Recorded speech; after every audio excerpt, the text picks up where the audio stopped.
Personne ne te dit vraiment la vérité sur le métier de prothésiste ongulaire.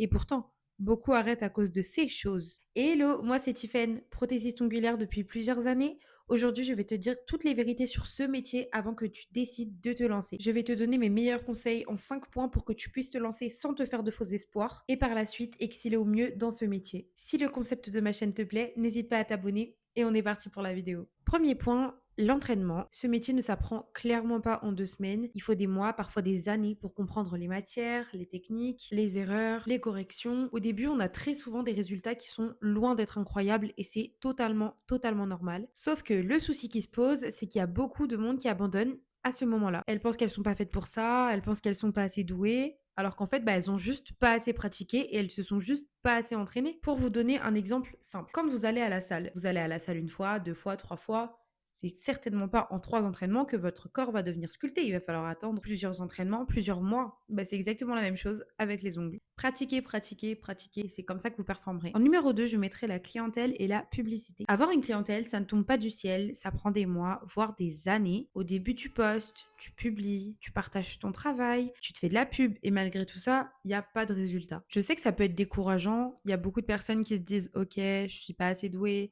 c'est pas mon truc, je vais laisser tomber. À ce moment-là, je vous conseille d'encore plus vous entraîner, de regarder des vidéos, d'essayer de faire évoluer votre travail personnel. Vous vous entraînez, vous vous réentraînez. Moi, ce que je faisais à l'époque, c'est vrai que j'exagérais peut-être un peu, mais par exemple, il me semble que chaque 4 jours, je me faisais une dépose et je refaisais mes ongles. Si vous faites ça, je vous conseille par contre d'éviter d'enlever toute la matière de votre ongle parce que vous allez vous blesser à force de vous faire des déposes trop souvent, surtout qu'au début, on ne gère pas la dépose, donc du coup, on peut se faire des trous dans l'ongle, on peut se blesser. Enfin, c'est pas du tout le but recherché. Le but, c'est juste de s'entraîner. Également, vous pouvez vous entraîner sur des tips. Enfin, il y a pas mal de techniques pour pouvoir s'entraîner au maximum sans lâcher l'affaire. Si je peux vous prendre un exemple, c'est comme quand on plante une graine.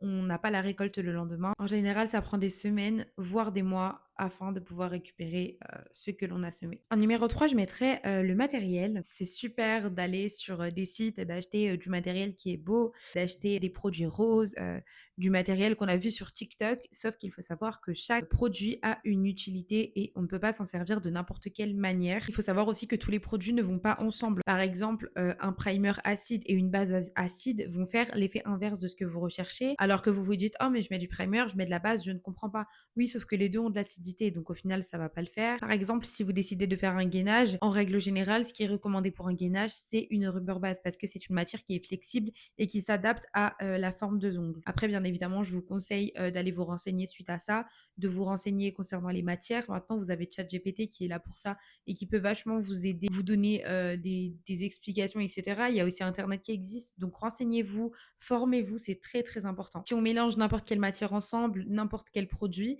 malheureusement, ça crée des décollements, ça peut créer de la casse si les produits ne sont pas mis au bon endroit, correctement et pas comme il faut en fait. En numéro 4, j'ai décidé de mettre la concurrence. Il faut savoir que dans ce métier, il y a énormément de concurrence, ce qui est totalement normal. Beaucoup de filles se lancent, mais après, pas beaucoup continuent. C'est un métier difficile avec lequel il faut avoir de la patience, de la régularité, de l'entraînement, beaucoup d'entraînement. Si tu fais preuve de patience, de régularité et que tu travailles, tu feras partie de cette minorité qui aura réussi à passer le stade le plus compliqué du fait de se lancer. Et du coup, tu pourras entamer ton métier de PO correctement.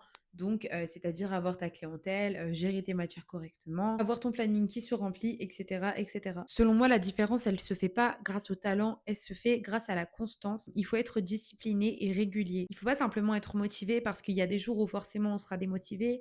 Il y a des jours où on verra des gens qui font un travail meilleur que le nôtre et du coup, on sera un peu plus démoralisé. On se dira qu'on n'a pas le niveau, etc. Moi-même, ça me le fait. Je vois des filles qui sont extrêmement fortes et des fois, je me dis oh là là, mais qu'est-ce que je fais là-dedans? Il y a des filles qui sont 20 fois plus fortes que moi et forcément, mais sachez qu'il y a toujours meilleur que nous. Mais le plus important, c'est d'être discipliné. C'est-à-dire que même le jour où tu as pas envie, tu te lèves, tu vas t'entraîner le jour où tu as la flemme, tu prends quand même 3 4 clientes. Plus tu prendras de clients, plus tu t'entraîneras, plus tu seras doué et plus tu prendras en assurance. Selon moi, il faut vraiment pas se prendre la tête concernant la concurrence. Aussi, si je peux vous donner un bon conseil, évitez de vous comparer. Ça sert absolument à rien de se comparer. J'avais fait une vidéo, sur ça il y a pas longtemps. Je l'ai même postée en short, il me semble, sur YouTube. Mais en tout cas, tout ça pour vous dire que ça sert absolument à rien de se comparer. Le but, c'est simplement de se comparer à soi-même, voir comment on était hier et voir si on est mieux aujourd'hui. Le but, c'est de faire mieux que notre propre personne d'hier, vous voyez? Vous pouvez pas voir cette personne et vous dire: «Ah, elle est meilleure que moi». Vous savez pas par quoi elle est passée. Vous ne savez pas si cette personne-là ne s'entraîne pas depuis des années et également cette personne n'utilise pas les mêmes produits que vous. Enfin, il y a vraiment beaucoup de choses qui sont prises en compte et aussi essayer de trouver votre niche dans les ongles, si je puis dire. C'est-à-dire que par exemple, il y a des filles qui aiment beaucoup faire du court, très classe, des simples French, des couleurs unies. Il y a beaucoup de filles qui adorent ça. Et si c'est ce que vous aimez, alors spécialisez-vous.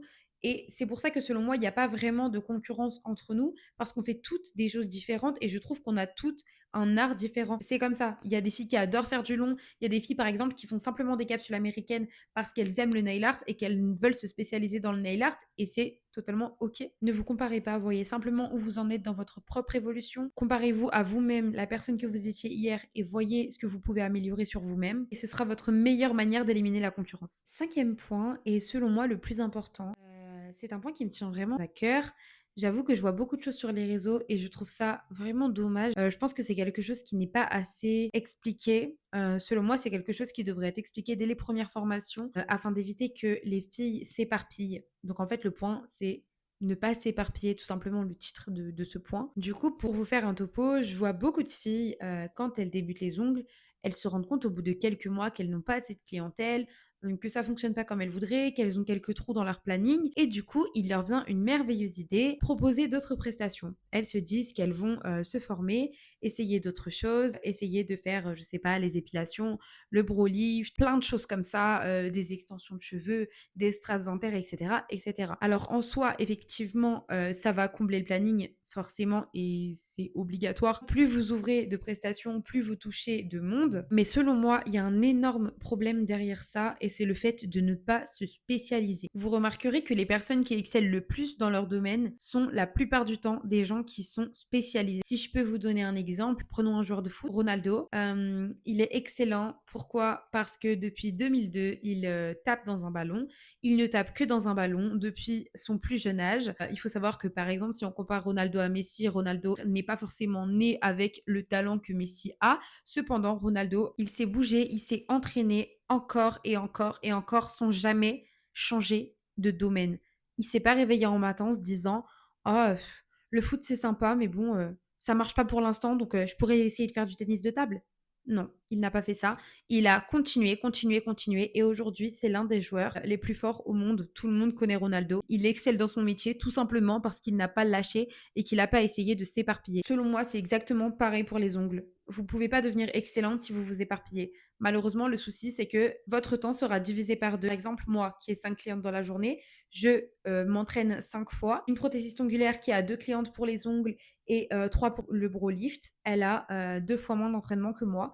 Donc, elle sera 2 fois moins forte, ce qui est totalement logique en soi. En conclusion, ce métier est incroyable, mais il demande de la patience, du temps, de la régularité et surtout de la discipline. Si tu abandonnes trop tôt, tu n'auras jamais l'occasion de savoir jusqu'où est-ce que tu peux aller. Alors si tu veux perdurer, travaille, entraîne-toi encore et encore. Sois régulière et surtout, fais-toi confiance. Cette vidéo est maintenant terminée. J'espère que ce type de format vous plaît. Si oui, n'hésitez pas à me mettre un petit commentaire pour me le faire savoir et à me mettre un like pour m'encourager et pour que je puisse vous proposer plus de formats de ce style. Je vous souhaite une bonne fin de journée et je vous dis à dimanche prochain.